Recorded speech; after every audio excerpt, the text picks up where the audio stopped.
Hello and welcome guys to another video, and today we have an exciting one.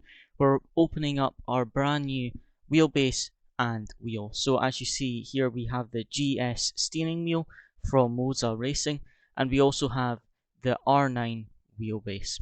Now before we get into this video, I want to say from the start, I've saved up and paid for this with my own money. This is not sponsored by Moza Racing, so all my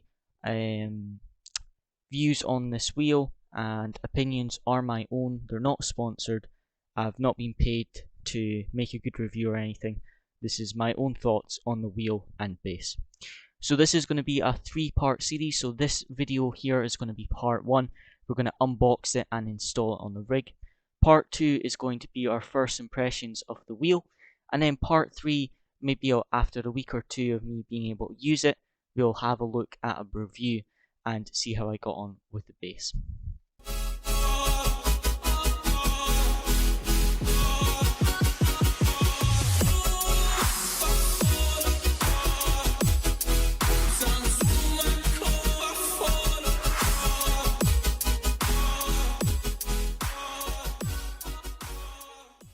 So first of all, let's have a look at the wheel. So as you see here, we have the GS steering wheel. Nice box here, quite a size as you can see. There isn't much advertising on the box at all. The only thing we have here is a little bit of writing on the side of the box. I'll just read out what is there. It says forged carbon fiber, Alcantara, geo-clutch photoelectric magnetic pedals, RG programmable flow shift light, customized quick release from Wheel Racing. So that's pretty cool. So what we're going to do now is just get it opened.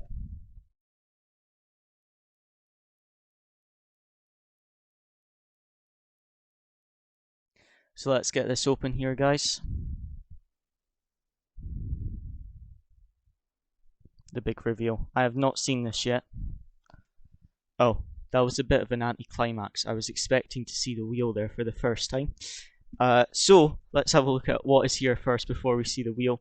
As you see, we have a bunch of different stickers. We've got the manual there as well, and then let's have a look at the wheel, shall we? The anticlimax here, I keep trying to do a big reveal, and now we have the cover on it. Really nice they've got it in a cover here, but we just want to see the wheel. Very carefully pull this wheel out, and then we will take the cover off. So let me just pull this box out of the way.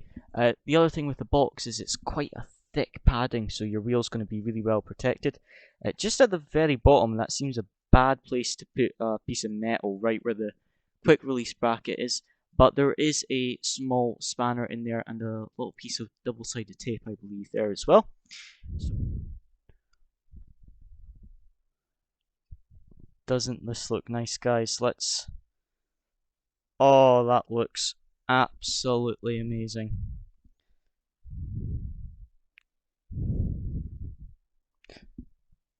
Take off our cover there.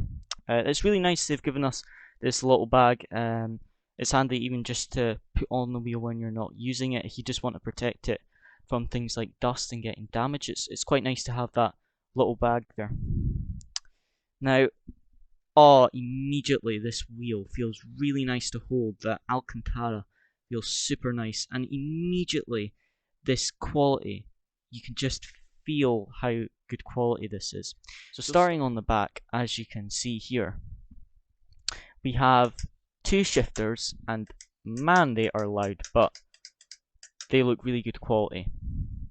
Then we also have our clutch at the bottom, like you would have in a car or something, but it's not magnetic, so like the shifters, as you see, quickly go back into place because they're magnetic, whereas the clutch is a bit slower because it isn't magnetic. Now look at that quick release on the back there. That is really big and looks really high quality. Now let's have a look at the front of this wheel here. So as you can see, the Alcantara looks really smart on this wheel. As you see, we've got a lot of different buttons all on the wheel here. We've got the LED strip at the top of the wheel here as well. We've got the 5 rotary encoders on the front of the wheel. We also have the 2 on the side here, and then we have these D-pads, but they go all the way around. I think they can be assigned as D-pads, and it's a button you can push down, go left and right all the way around. You can't spin it like a rotary, but you can use it as a button or left, right, up and down. So be good for looking around the car and things like that. And as you see, a few more buttons on the bottom there as well. Now this carbon fiber, I believe, on the front, this forged carbon fiber is really, really smart. And this Alcantara grips feel really good quality, and I'm really liking the look of this wheel. So why not we now have a look at the wheelbase itself. So now we have the wheelbase to unbox. Now this is quite a big box, so it's kind of awkward with my current setup. I will show you a picture of it now to actually show you guys everything, but I'll do my best. Now on the box, there isn't that much on it. Just a few pictures on the sides. Again, just like the GS wheel, we do have some information on the side of the box that I will just read out to us. 9 Nm peak torque, aeroplane grade aluminium, ultra high power density servo motor, app cloud control, Moza pit house control software, patent wireless power supply. I'm not sure how you pronounce that. So now the only thing I've noticed with the base is there's no sellotape on it, whereas with the wheel there was sellotape on it direct from Moza, so you could tell it hasn't been opened. Whereas this, I'm a bit concerned that there isn't any sellotape like there was on the wheel. That's the only thing. But I have bought this through GT Omega, which sell these in the UK. So that may be part of the reason of it. I have not bought it direct from Moza, as because I live in the UK, you have to pay quite a substantial import tax unless you buy it from GT Omega. So let's get this open, shall we?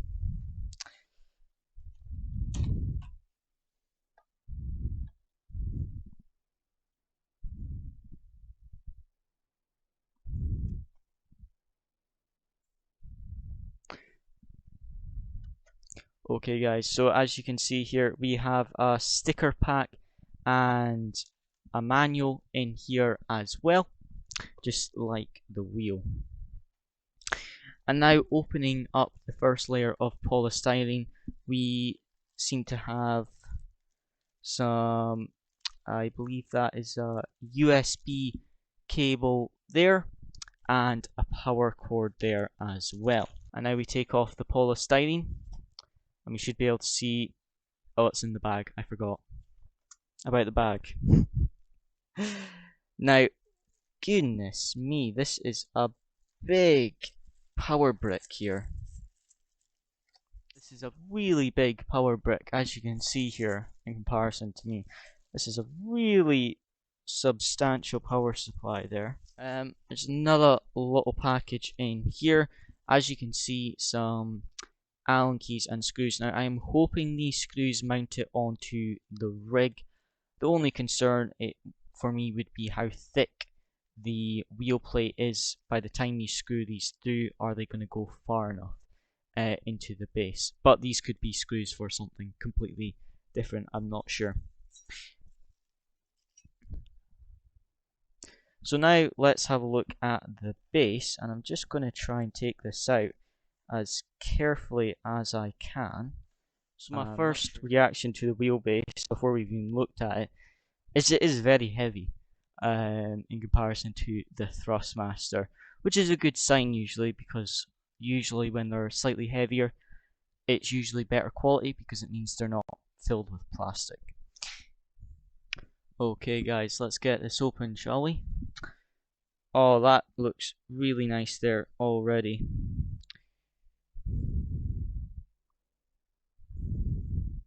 But I really like the look of this wheelbase. It looks really, really high quality. As you can see, it's full aluminium, really heavy thing, and looks really, really smart. Two things that stand out to me, or a couple things, sorry, is the first of all is the weight of this wheelbase. It's really heavy. The second thing is the length of the drive shaft. Now on the Thrustmaster TX wheelbase, it's a very short, quick release. The only part that sticks out of the wheelbase from the drive shaft is the quick release, which is basically a big plastic screw. Now, whereas this is quite a chunky piece of metal, and it's quite big in comparison to the wheelbase, as you see here. The length of this part of the drive shaft and the quick release is nearly the length of the entire base, which is surprising to me, but I've also had no experience with direct drive wheelbases. This is my first direct drive wheelbase, so it's just interesting for me to see such a long drive shaft. But then you have to remember that with the direct drive wheelbases, this is just one massive motor, so there isn't actually that any space really to have the drive shaft inside the wheelbase, which I think is why the drive shaft sticks out so much, is because this really is just a big motor. Again, this looks really smart, really high quality. The only thing that jumps out to me in comparison to the TX is the fact that there isn't any air vents. It seems to all be metal grills, as you see on the side here, which, coming from the TX, which has the air vents on the top and sides, it just seems a bit strange, but with it being a direct drive wheelbase, it might not actually need so much cooling. Now, just before we go and install these on the rig, I just want to show you the back of the wheelbase as well. Also, a quick look at the quick release system there. Looks really smart. But having a look at the back of the wheelbase, this is the last thing I'd like to show you guys. As you see, we have the different connectors there. So now, look at these connectors here. We have a power button, we have a DC input, we have a USB, we have an e-stop and a dash. So the e-stop, I'm assuming, is going to be handbrake or something like that. We've got a dash, which you can buy to put on the wheelbase, which looks really smart, but I didn't really need it, certainly at this time. You have the USB, which is obviously to connect it to the PC. Then we have the DC input, which is your power supply, and obviously the power button is to turn it on. And there we have it, guys, all mounted to the rig. Absolutely love the look of it with it all lit up. It's really nice, looks awesome. Now we are going to finish up there for part 1 of this video series. Part 2 will be released as soon as I can, and that, as I said, will be the first impressions. But as always, guys, thanks for watching. See you again next time.